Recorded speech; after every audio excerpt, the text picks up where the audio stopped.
Atomic Habits by James Clear. Audiobook by Bookworm. Enjoy.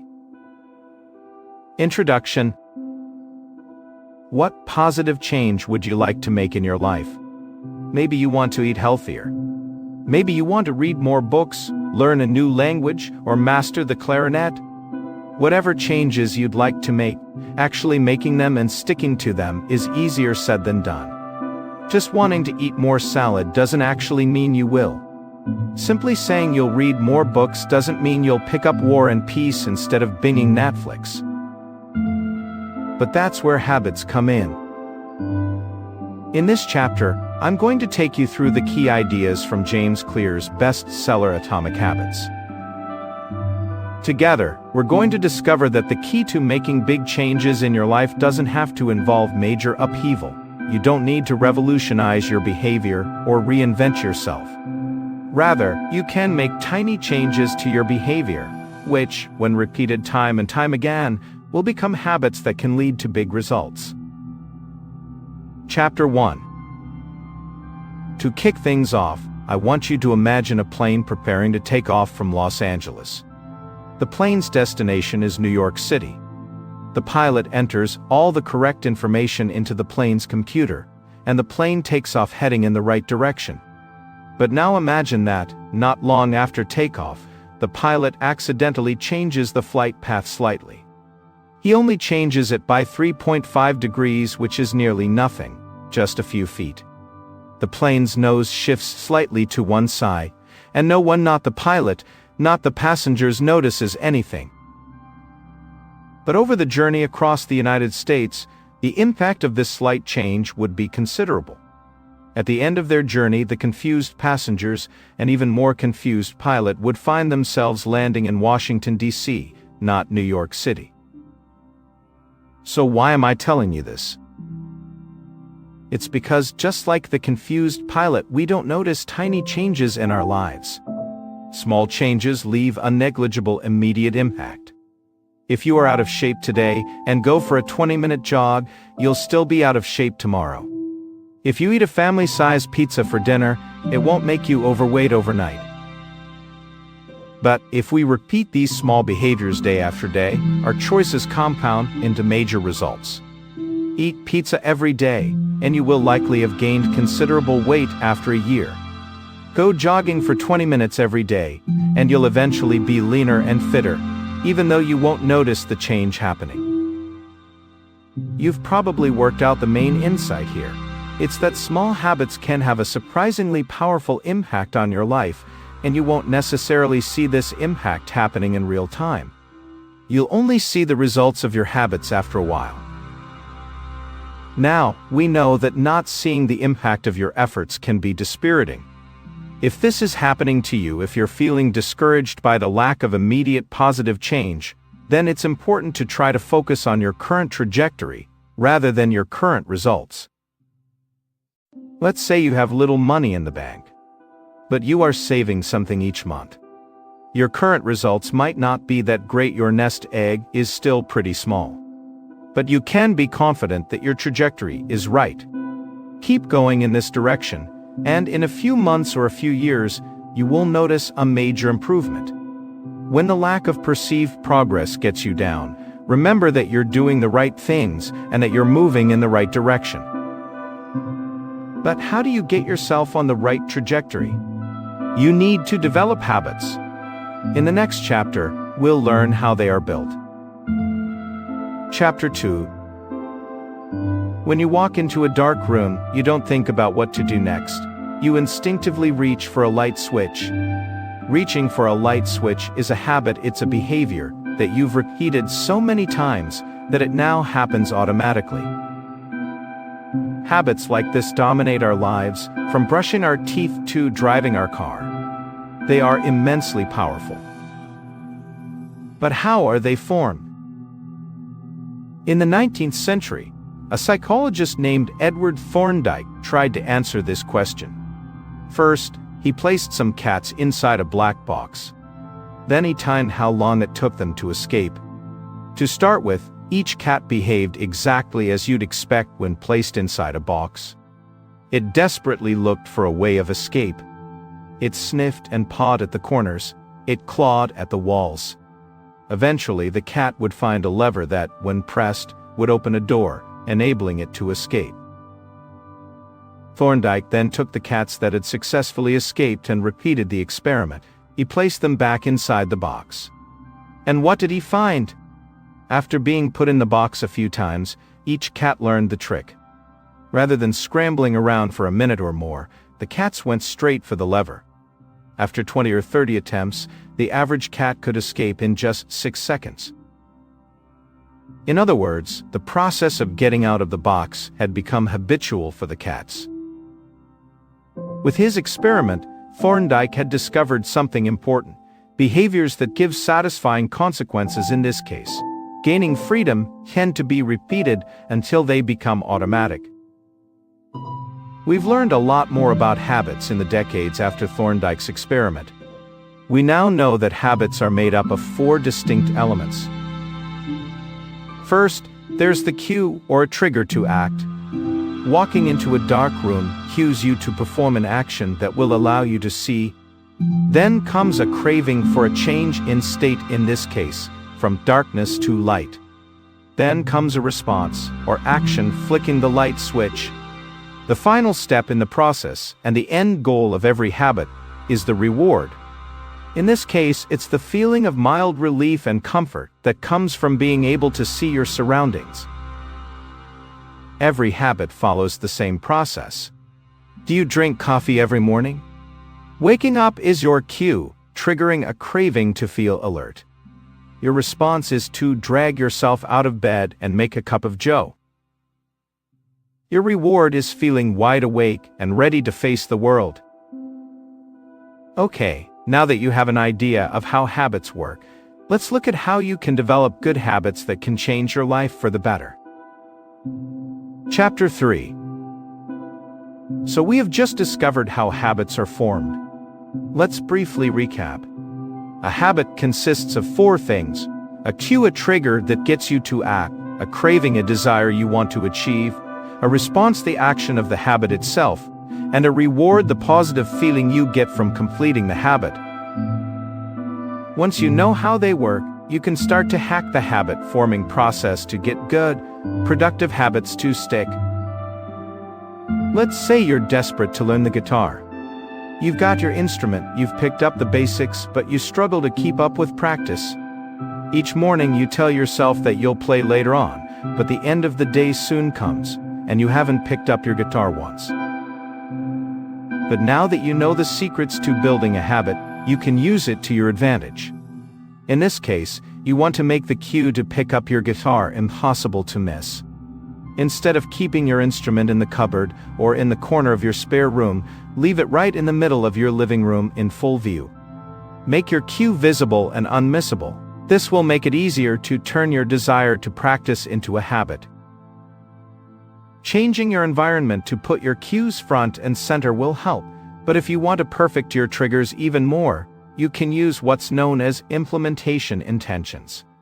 So what are these? When it comes to setting good habits, most of us tend to be too vague about our intentions. We say, "I'm going to eat better," or "I'm going to learn guitar," and we simply hope that we'll follow through. An implementation intention can help us move beyond the vague intention. Implementation intentions introduce a clear plan of action. They help you set out when and where you'll carry out the habit you'd like to cultivate. Okay, let's return to our guitar example.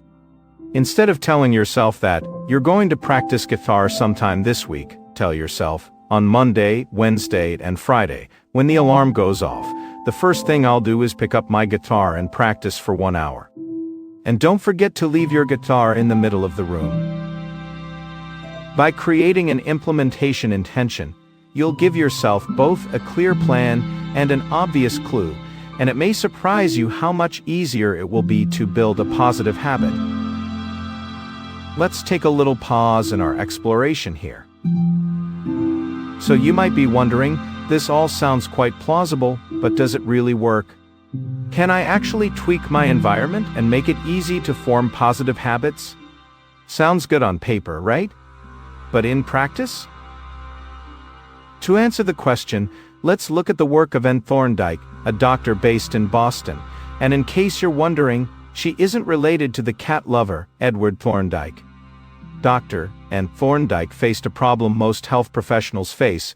She wanted to help her patients improve their diets and their snacking habits. But she also knew that making a conscious decision to eat healthier can be hard.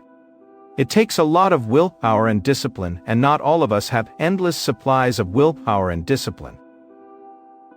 So Anne Thorndike and her colleagues designed a test. As part of the experiment, she had the hospital cafeteria rearranged. The soda in the refrigerators next to the cash registers was replaced with bottled water, and baskets of bottled water were placed all around the cafeteria.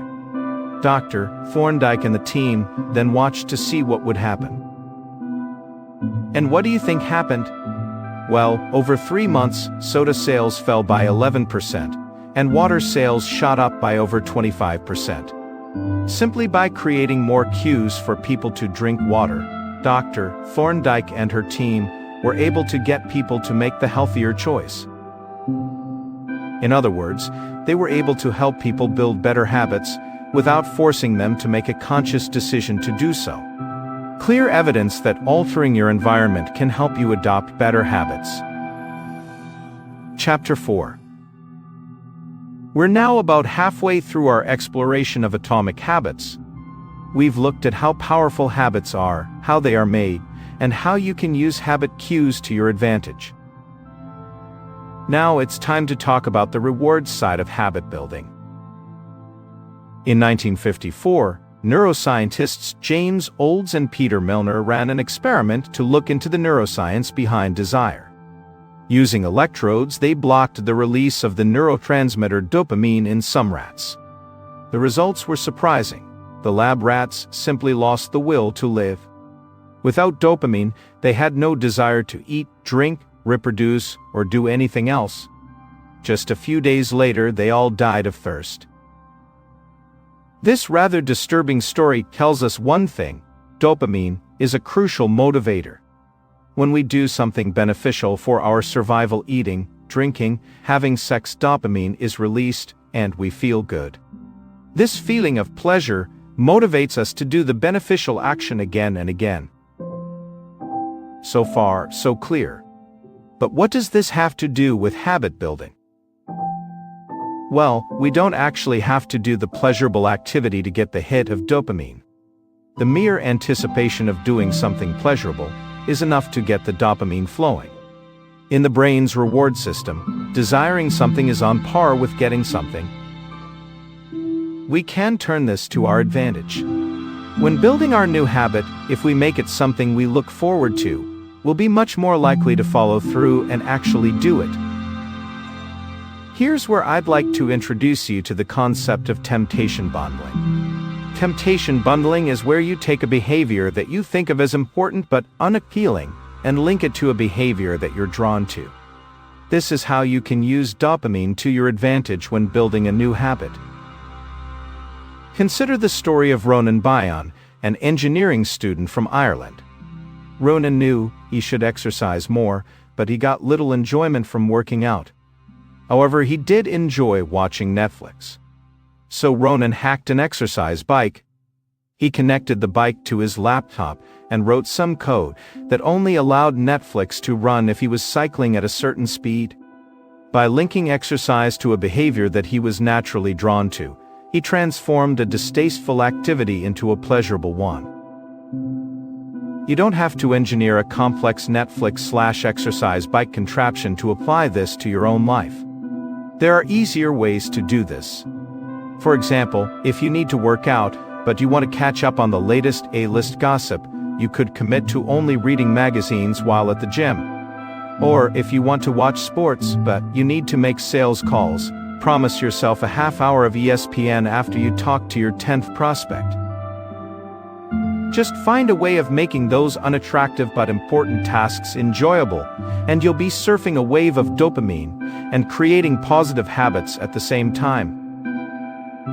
Chapter 5. Making a habit pleasurable is a surefire way to make it stick. Another way we can hack the habit-building process is to make it easy. Easy behaviors dominate our lives. We scroll through social media or munch through a bag of potato chips because these are easy things to do. On the other hand, doing 100 push-ups or studying Mandarin are both pretty tough and take a lot of effort. This is why we don't find ourselves drawn to intensive exercise or language learning in our spare time. By making our desired behaviors as easy as possible, we stand the best chance of turning them into a habit. And the good news is, there are various ways we can make this happen. The first way is by reducing friction. Here's what it means. James Clear has always been hopeless at sending greeting cards. His wife, though, never misses an occasion to send a card. And there's a clear reason for this. She keeps a box of greeting cards at home, pre-sorted by occasion. This little bit of preparation makes it easier to send congratulations or condolences, or whatever is called for. She doesn't have to go out and buy a card when someone gets married or gets a new job, and this reduces the friction involved in sending one. Friction is a two-way process. You can reduce friction to turn a beneficial behavior into a habit, but you can also increase friction if you want to kill a bad habit. So if you want to waste less time in front of the TV, unplug it and take the batteries out of the remote. This will introduce enough friction to ensure you only watch when you really want to. So, that's friction. The second trick for making a habit easier in the long term is what's known as the 2-minute rule. This is a way to make any new activity feel manageable. The principle is that any behavior can be distilled into a habit that is doable within 2 minutes. So, if you want to read more, don't commit to reading one book every week. Instead, make a habit of reading 2 pages per night. Or, if you want to run a marathon, commit to simply putting on your running gear every day after work. The 2-minute rule is a way to build easily achievable habits, small accomplishments that can lead you to greater things. Once you've pulled on your running shoes, you'll probably head out for a run. Once you've read 2 pages, you'll likely continue. Simply getting started is the first and most important step toward doing something. Chapter 6. We're getting closer to the end now. But before we're done, let's talk about the final rule for using habits to improve your life. And to do this, we need a story. It's the story of a very successful public health researcher named Stephen Luby.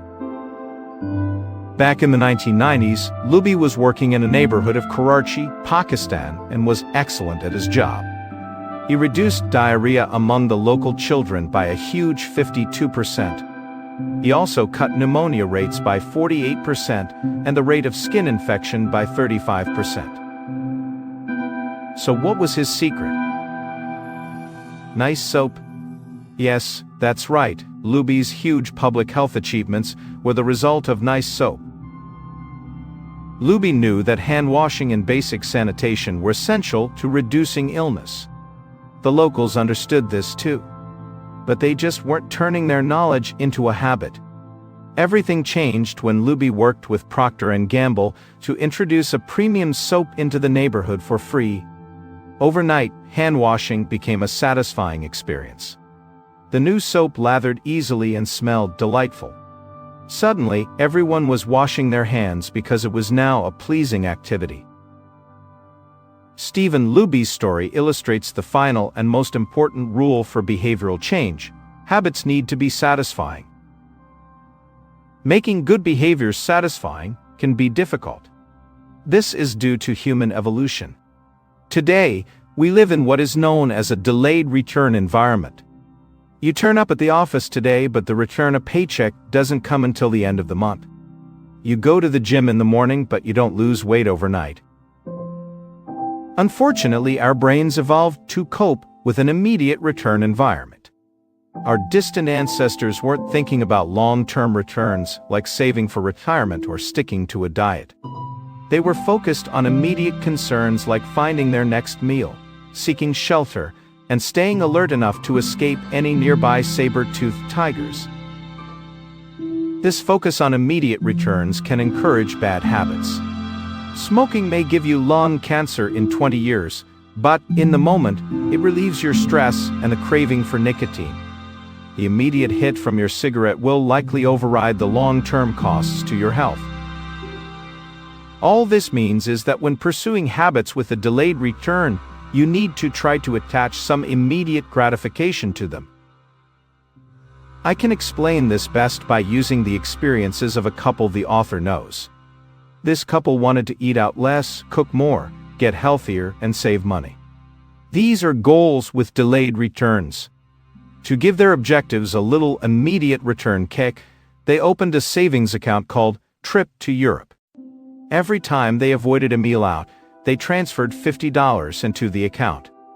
The short-term satisfaction of seeing $50 and land in that savings account provided the immediate gratification they needed to keep them on track for the ultimate longer-term reward.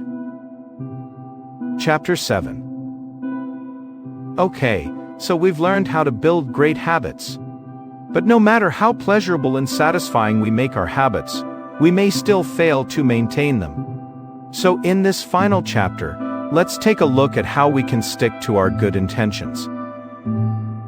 One simple trick for making new habits stick is called habit tracking.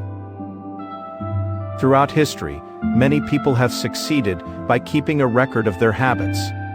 One of the most well-known is Benjamin Franklin. From the age of 20, Franklin kept a notebook where he recorded adherence to 13 personal virtues. These virtues included aims like avoiding frivolous conversation and to always be doing something useful. Each night, Franklin would record his progress in each area. You can follow Franklin's habit tracking lead by using a simple calendar or diary and crossing off every day that you stick with your chosen behaviors. You'll find it effective. Habit tracking is itself an attractive and satisfying habit. The anticipation and action of crossing off each day will feel good and keep you motivated. The next thing I recommend you do is to develop a habit contract that imposes negative consequences if you fail to stay on track. Brian Harris is an entrepreneur from Nashville, and he took his habit contract very seriously. In a contract signed by him, his wife, and his personal trainer, he committed to get his weight down to 200 pounds. He identified specific habits that would help get him there. These included tracking his food intake each day and weighing himself each week. He then set up penalties for not doing those things. If he failed to track food intake, he would have to pay $100 and to his trainer. If he failed to weigh himself, he would owe $500 and to his wife. The strategy worked, driven not just by his fear of losing money, but by his fear of losing face in front of two people who mattered to him. Humans are, after all, social animals. We care about the opinions of those around us. Simply knowing that someone is watching you can be a powerful motivator for success. So why not set yourself a habit contract? Even if it isn't as detailed as Brian Harris's, consider making a commitment to your partner, your best friend, or one of your coworkers. If you agree upon a set of consequences for failing to follow through, you'll be much more likely to stick to your habits. And as we've seen, sticking to a positive habit, however small, is a surefire way to achieve big things in life. Conclusion. A tiny change in your behavior will not transform your life overnight. But turn that behavior into a habit that you perform every day, and it absolutely can lead to big changes. Changing your life is not about making big breakthroughs or revolutionizing everything you do. Rather, it's about building a positive system of habits that, when combined, deliver remarkable results. One final piece of advice. Use habit stacking to introduce new behaviors. If you want to build a new habit, you could try stacking it on top of an existing habit. Let's say you want to start meditating, but you're struggling to find the time. Try thinking about those things you do effortlessly each day, like drinking coffee in the morning. Then just stack the new habit on top. Commit to meditating each morning when you've finished your coffee, and build on the natural momentum